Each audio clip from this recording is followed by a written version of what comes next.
Hello అండి everyone, ఎలా ఉన్నారు? అందరూ బాగున్నారు అనుకుంటున్నా. చూడండి, అమెరికా నుంచి థ్రాంబోలైటిస్ చూడడానికి మా కజిన్ వచ్చింది. అక్కడే వాళ్ళంతా ప్లాన్లో పెట్టుకున్నారనమాట.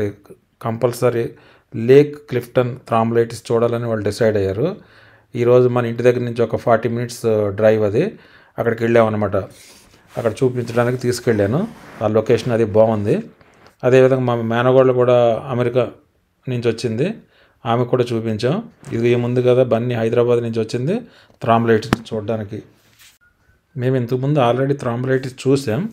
వీళ్ళు కూడా ఆ ప్లాన్ కంపల్సరీ చూడాలంటే మా ఫ్యామిలీని ఇక్కడికి తీసుకుని వచ్చామన్నమాట. అది ఇక మా కోడలు స్పేస్ ఇంజనీరింగ్ చదువుతుంది అమెరికాలో. థ్రాంబోలైటిస్ చూడాలంటే ఇక్కడికి తీసుకొచ్చాను. బాగా ఎంజాయ్ చేస్తుంది మా మేనగోడలు. ఈ థ్రాంబోలైట్స్ నేషనల్ పార్క్ పక్కకు ఉన్నాయి. వెస్ట్రన్ ఆస్ట్రేలియాలో మొత్తం 112 నేషనల్ పార్క్స్ ఉన్నాయి. ఇది ఒక నేషనల్ పార్క్. దీని పేరు యాల్గరప్ నేషనల్ పార్క్. యాల్గరప్ అనేది అబారిజినల్ నేమ్. ఇది యాల్గో అంటే లేక్ అని అర్థం, అప్ అంటే ప్లేస్ అన్నమాట. యాల్గరప్ ఇదే విధంగా ఈ నేషనల్ పార్క్ ఏరియా మొత్తం 12,888 హెక్టేర్స్ ల్యాండ్ స్ప్రెడ్ అయి ఉంది. దీని చుట్టూ 10 లేక్స్ ఉన్నాయి. ఆల్ టైప్ ఆఫ్ లేక్స్ 10 ఉన్నాయన్నమాట దీని చుట్టూ. ఇదే విధంగా బుష్ వాకింగ్ చేయడానికి కానీ ప్రశాంతత, చాలా వైల్డ్ లైఫ్ యానిమల్స్ అన్నీ ఇక్కడ ఉంటాయన్నమాట. చాలా బాగుంటుంది ఈ పార్కు. ఇది one of the best park.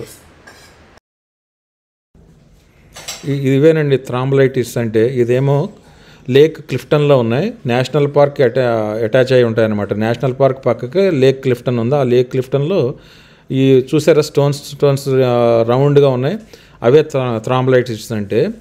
ఇవి 2000 years ఓల్డ్ అండి ఈ థ్రాంబోలైట్స్. అదేవిధంగా ఇక్కడ సదరన్ హెమిస్ఫియర్లో ఇవి లార్జెస్ట్ వన్ అనమాట. ఇవి చాలా రేర్ అనమాట, ప్రపంచంలో ఎక్కువ ప్లేస్లో లేదు. అదేవిధంగా ఆస్ట్రేలియాలో ఉన్నది 2 ప్లేసెస్లో, ఇక్కడ వెస్ట్రన్ ఆస్ట్రేలియాలో ఇది ఒకటి అనమాట. లేక్ క్లిఫ్టన్లో ఉన్నది అనమాట. ఇది చాలా ఫేమస్. ఇది చూసారా, అదంతా లేకే, అది ఆ క్లిఫ్టన్ లేక్. ఈరోజు అయితే మేము వచ్చిన రోజు బర్డ్స్ ఎక్కువగా లేవు. జనరల్గా చాలా బర్డ్స్ ఉంటాయి అన్నమాట, సీజన్ బట్టి. ఒక్కొక్క సీజన్లో ఒక్కొక్క రకంగా ఉంటుంది ఇక్కడ. లాస్ట్ టైం మేము వచ్చినప్పుడు థ్రాంబోలైట్స్ మీద లైట్గా వాటర్ అది ఉంది, అది కూడా వ్యూ బాగుంది. ఈ రోజు ఏమో వాటర్ లెవెల్ తక్కువగా ఉంది, థ్రాంబోలైట్స్ చాలా క్లియర్గా కనిపిస్తున్నాయి అన్నమాట. అదంతా లేకే, చూసారా. ఈ లేక్ క్లిఫ్టన్ సీ లెవెల్ కంటే అబవ్గా ఉందండి. ఇది చాలా ఫ్రెష్ వాటర్ అన్నమాట. ఇది చాలా ఫ్రెష్ వాటర్, ఇదంతా బాగుంటుంది లేక్. అదేవిధంగా బోర్డ్ వాక్ ఉంది, చూసారా. విజిటర్స్ చాలామంది వస్తారు. కన్వీనియంట్గా అవి థ్రాంబోలైటిస్ చూడడానికి ఈజీగా ఉంటుందని మంచిగా బోర్డ్ వాక్ కూడా నిర్మించడం జరిగింది ఈ ఏరియాలో.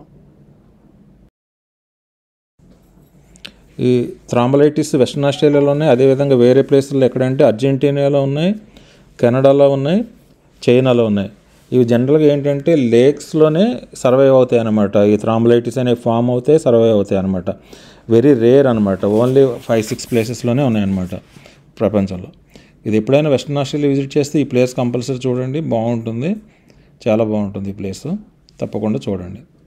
ఇవి థ్రాంబోలైటిస్ చూసారా, ప్లెంటీ ఉన్నాయి అనమాట. ఇది one of the largest thrombolites in Western Australia. మీ అమూల్యమైన సమయాన్ని ఈ వీడియో చూడడానికి కేటాయించినందుకు నా హృదయపూర్వక కృతజ్ఞతలండి. అదేవిధంగా ఆ రోజు చాలా లైవ్లీగా ఉంది. ఆ రెయిన్బోది చూసి చాలా మంచిగా అనిపించింది. చాలా బాగుంది ఆ డే అంతా కూడా. Thank you for watching this video అండి. Thank you so much.